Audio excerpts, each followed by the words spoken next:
السلام علیکم، دس از می چودھری وقار الحسن ایڈوکیٹ۔ دوستو، کسی کوآپریٹو سوسائٹی میں کسی رکن یعنی کہ ممبر کے نامزد کردہ کسی شخص کو اس کی وفات کے بعد قانونی وارث تصور کیا جا سکتا ہے یا نہیں، آج ہم اس ویڈیو میں اس ٹاپک پہ بات کریں گے۔ نامزد جو شخص ہے قانونی وارث نہیں ہو سکتا۔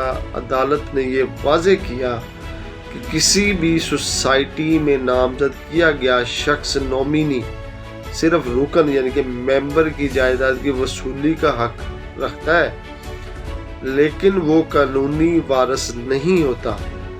زمین کا حقدار مرحوم کے قانونی وارث ہوں گے،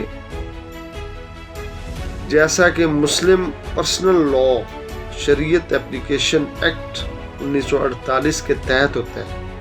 جائیداد کی ملکیت ہمیشہ وراثت یعنی کہ انہیریٹنس کے اصولوں کے مطابق تقسیم ہوگی، نہ کہ سوسائٹی کے اندرونی قوانین کے تحت۔ اگر کوئی شخص جعلی یا دھوکہ دہی پر مبنی کاغذات کے ذریعے جو جائیداد حاصل کرنے کی کوشش کرے تو عدالت اسے مسترد کر سکتی ہے، کینسل کر سکتی ہے۔